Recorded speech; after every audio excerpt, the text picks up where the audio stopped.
في ظلام الليل الدامس، وأثناء تحليقها فوق المحيط الأطلسي، ينفذ وقود طائرة من نوع إيرباص أي 330 تحمل على متنها 306 شخصا.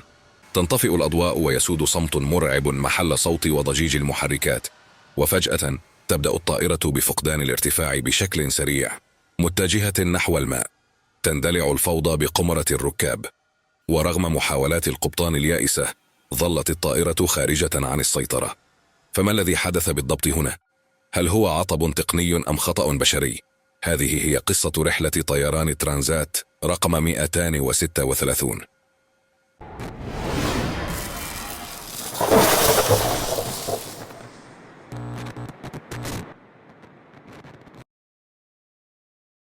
الثالث أغسطس سنة 2001، بعد منتصف الليل بمطار بيرسون الدولي تورونتو كندا، كانت رحلة الخطوط الجوية الكندية إير ترانزات رقم 236 تستعد للقيام برحلة دولية عبر المحيط الأطلنطي إلى مدينة لشبونة في البرتغال، تحمل على متنها 293 راكبا و13 من أعضاء الطاقم، بمجمل قدره 306 شخصا.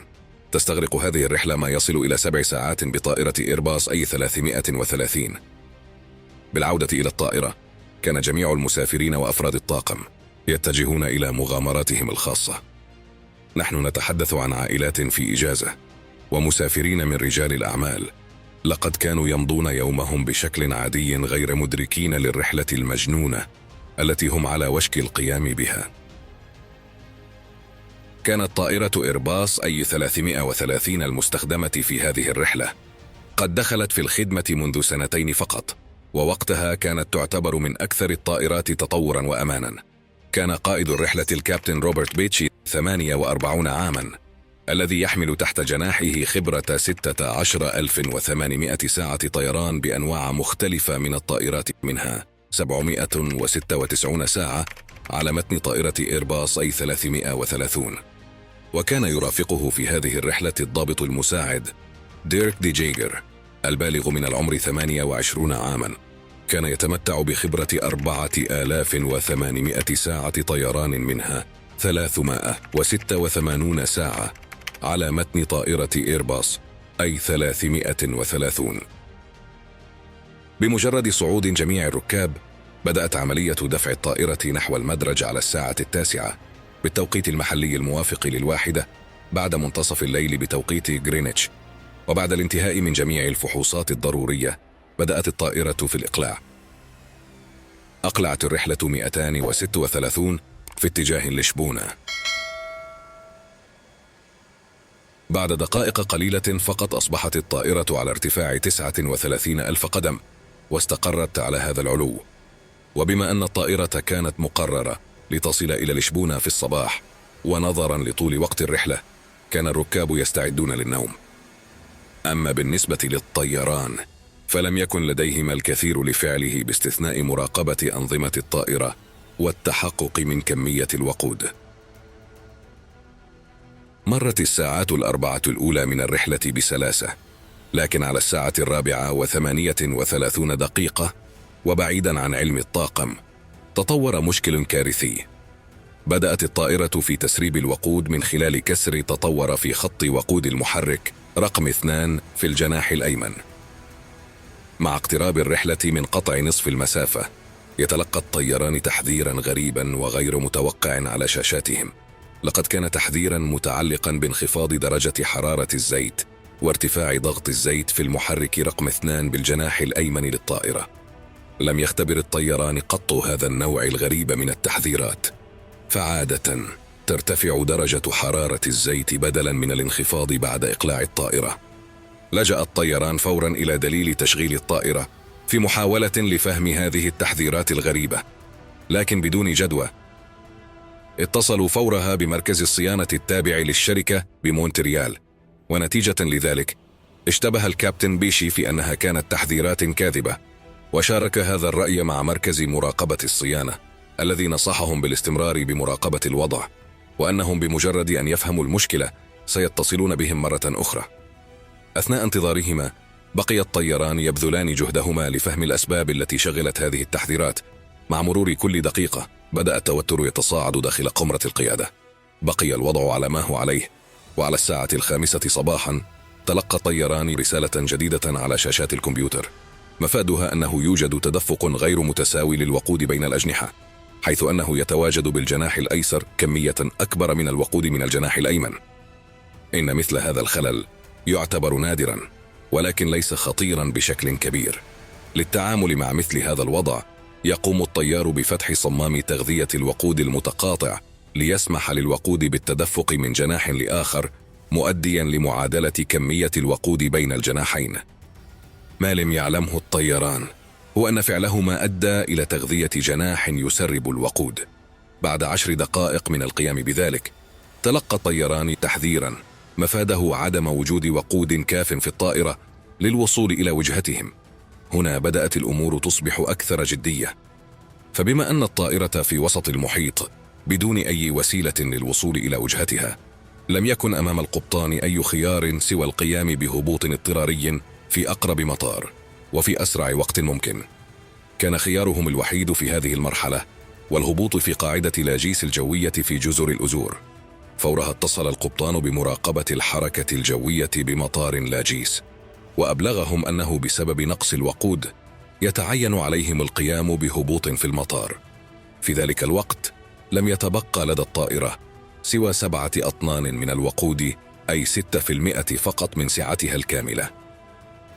لا زالت الطائرة تفقد الوقود، ولم يتمكن الطيران من فهم السبب وراء ذلك، حيث كانا على يقين أن ذلك لا يمكن أن يكون بسبب تسرب للوقود، لأنهم خلال الشطر الأول من الرحلة لم يواجهوا أي اضطرابات أو طقسا قاسيا بما يكفي للتسبب في ذلك، حتى أنهم استعانوا بالمضيفات وطلبوا منهن التحقق ما إذا كانت هنالك أي علامات على تسرب أو التخلص من الوقود من مؤخرة الطائرة. لكن لم يعثروا على شيء يذكر، مما ترك الطيران في حيرة من أمرهما، بما أن محاولاتهم لاكتشاف تسرب الوقود باءت بالفشل. افترض الطيران أن ذلك فقط خطأ حاسوبي، فربما أن أجهزة الاستشعار التي تقيس سعة الوقود بالخزانات لا تعرض البيانات بشكل صحيح. لقد كانت استنتاجات الطيران خاطئة. الطائرة فعلا تعاني من تسرب كبير للوقود في جناح المحرك الأيمن، وكان السبب وراء ذلك هو احتكاك جزء من مضخة الهيدروليك بأنبوب الوقود، الشيء الذي أدى إلى تلف الغلاف الخارجي لأنبوب الوقود، وبذلك تسربه بشكل كبير. ولقد كان الخلل في توازن وقود جناحي الطائرة مؤشرا واضحا على أنه كان هنالك فعلا تسربا للوقود. بالنسبة للطيران فقد كانت تحذيرات نقص الوقود فقط بسبب خطأ في الكمبيوتر، لأنه في مثل هذه الحالات يميل عقل الإنسان إلى تفضيل المعلومات التي تؤكد معتقداته فقط، ويتجاهل المعلومات الصحيحة، ويمكن إرجاع ذلك إلى عدة عوامل مثل الإرهاق. وبالتالي ترسخ لدى الطيران فكرة أن المشكلة فقط خطأ حاسوبي، وتجاهلوا مؤشرات واضحة مثل عدم توازن وزني جناحي الطائرة. وأيضا رغم قيامهما بنقل الوقود من الجناح الأيسر إلى الجناح الأيمن لم تحل المشكلة، وبقي تحذير نفاذ الوقود. لم تكن الطائرة تتوفر على نظام يمكن من التعرف بشكل مباشر على تسرب الوقود، وكان على الطيران استنتاج ذلك بأنفسهم من خلال تفسير المؤشرات المختلفة كعدم توازن الجناحين وتحذيرات نفاذ الوقود. في هذه النقطة، ولكي تصل الطائرة إلى وجهتها النهائية، كان يجب عليها أن تتوفر على 17 طنا من الوقود في خزاناتها، ولكن بسبب تسرب الوقود لم يتبقى في الخزانات سوى 4.8 أطنان. خطرت ببال الطيار المساعد فكرة إجراء عملية كشف التسرب. لإجرائها سيتوجب عليهم النزول إلى ارتفاع 20,000 قدم، الشيء الذي فعلا سوف يقلص استنزاف الوقود من طرف المحركين. لكن الكابتن رفض ذلك، لأنه في حالتهم إذا تأكدوا فعلا من أن هناك تسربا للوقود وبسبب الكمية القليلة التي لديهم، سوف يكون من المستحيل عليهم القيام بهبوط اضطراري، لأنه حينها لن يسمح لهم ارتفاعهم القيام بمناورة الانزلاق لمسافة طويلة. حافظ الطاقم على ارتفاع 39,000 قدم.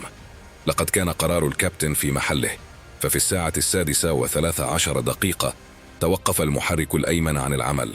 قام الكابتن حينها بإعطاء الدفع الكامل للمحرك الأيسر، وبدأ في الهبوط بالطائرة، لأن هذه الأخيرة لا تستطيع الحفاظ على ارتفاع 39,000 قدم بمساعدة محرك واحد. في نفس الوقت قام الضابط الأول بإبلاغ مراقبة الحركة الجوية بوضعهم. في هذه المرحلة كانت الطائرة لا تزال على بعد 240 كيلومتر من مطار لاجيس، بخزانات تحمل فقط 600 لتر من الوقود. استمرت الطائرة بالعمل على هذه الوتيرة لمدة 13 دقيقة أخرى. نفذ وقود الطائرة، وتوقف المحرك الأيسر أيضا عن العمل. في هذه النقطة أصبحت الطائرة بعيدة ب120 كيلومتر من وجهتها. بعد ثواني من توقف المحركات فقدت الطائرة طاقتها الكهربائية، مما ترك للطيران خيارا واحدا، وهو الانزلاق بهذه الأخيرة. في مثل هذه الظروف يتم تلقائيا تشغيل جهاز يسمى توربين رام الهوائي. بدأ بعدها توليد الطاقة الكهربائية من جديد، مما أعاد الحياة إلى بعض أنظمة قمرة القيادة الأساسية. في هذا الوضع لم يتبقى أمام الطيران سوى الانزلاق بالطائرة إلى أبعد مسافة ممكنة. مع انتشار الظلام في قمرة القيادة، أمر الكابتن مضيفات الطيران بتجهيز الركاب لأجل هبوط اصطدامي بالماء. يبقى هذا السيناريو مرعبا بشكل كبير، لأنه حتى لو نجا المسافرون من الاصطدام بالماء سيبقى احتمال غرقهم جميعا في قاع المحيط كبيرا، مع معدل هبوط يصل إلى 2000 قدم في الدقيقة، وطائرة على ارتفاع 30,000 قدم.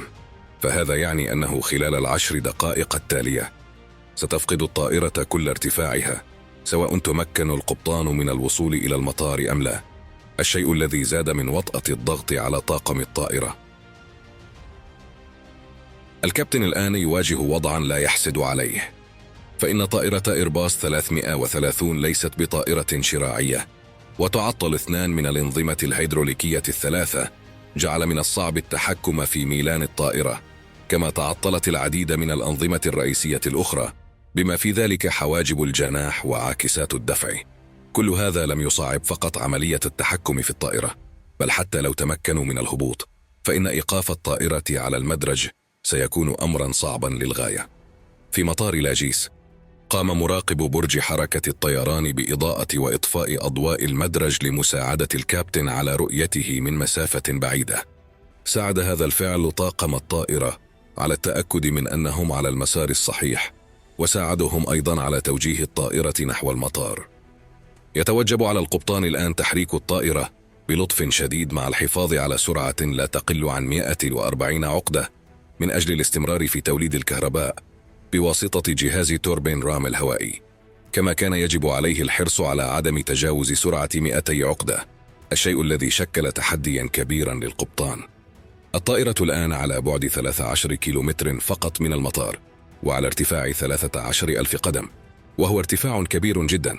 فمن الناحية المثالية ينبغي أن تكون الطائرة على ارتفاع 3,000 قدم في هذه المرحلة.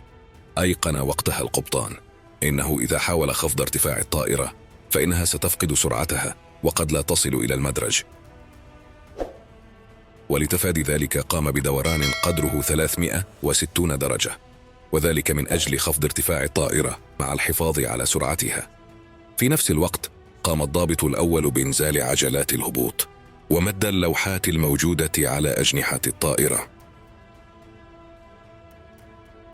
أثناء قيام الكابتن بهذه المناورة الشجاعة، اعتقد الركاب في الخلف أن الطائرة ستتحطم في الماء، وبعد 20 دقيقة أكملت الطائرة دورانها الكامل وتوجهت نحو المطار. قام الكابتن بموازاة الطائرة بمحاذاة المدرج، وعلى الرغم من أن ارتفاعها كان كبيرا بعض الشيء، إلا أنه لم يكن كبيرا لدرجة أنها ستحتاج للقيام بدورة أخرى وبنفس الطريقة. كانت فرق إنقاذ المطار جاهزة، مستعدين لاتخاذ أي إجراءات فورية في حال حدوث أي طارئ.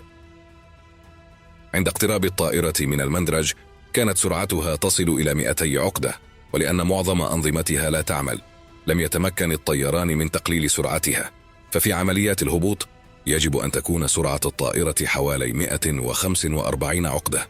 مع شبه انعدام القدرة على التحكم بالطائرة، كان لدى القبطان فرصة واحدة فقط للهبوط بها على المدرج.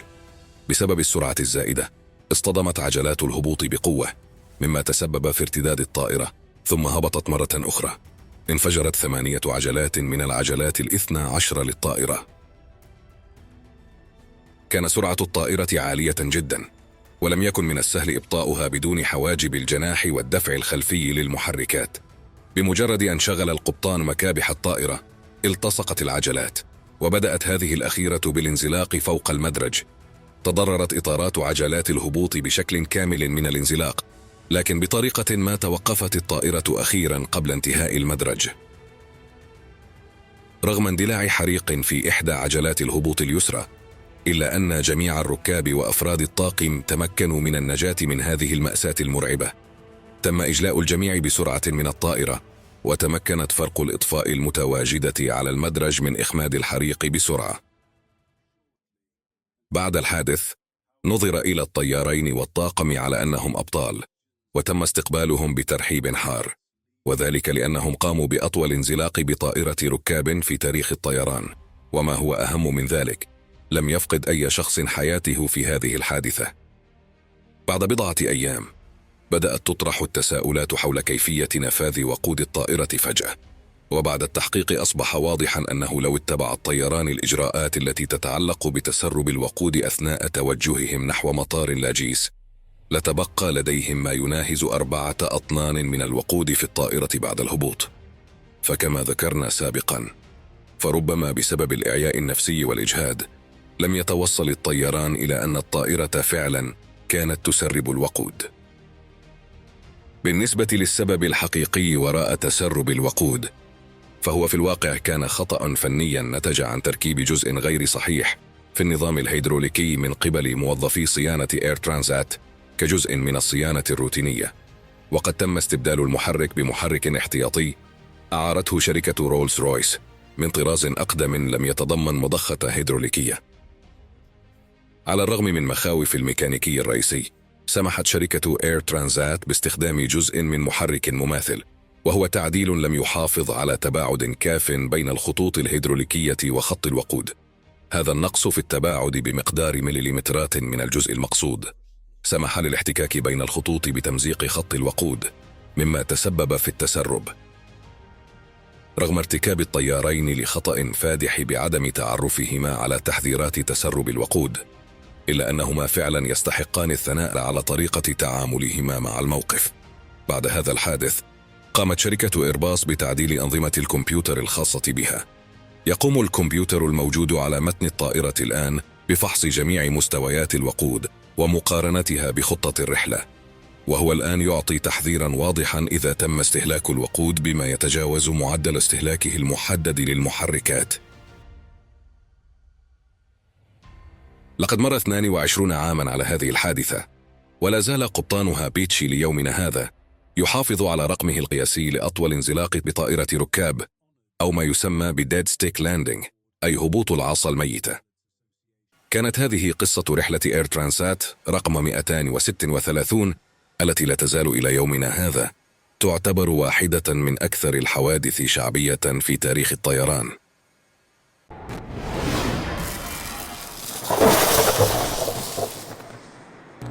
إذا أعجبك الفيديو فلا تنسى دعمنا بلايك وعمل متابعة للقناة.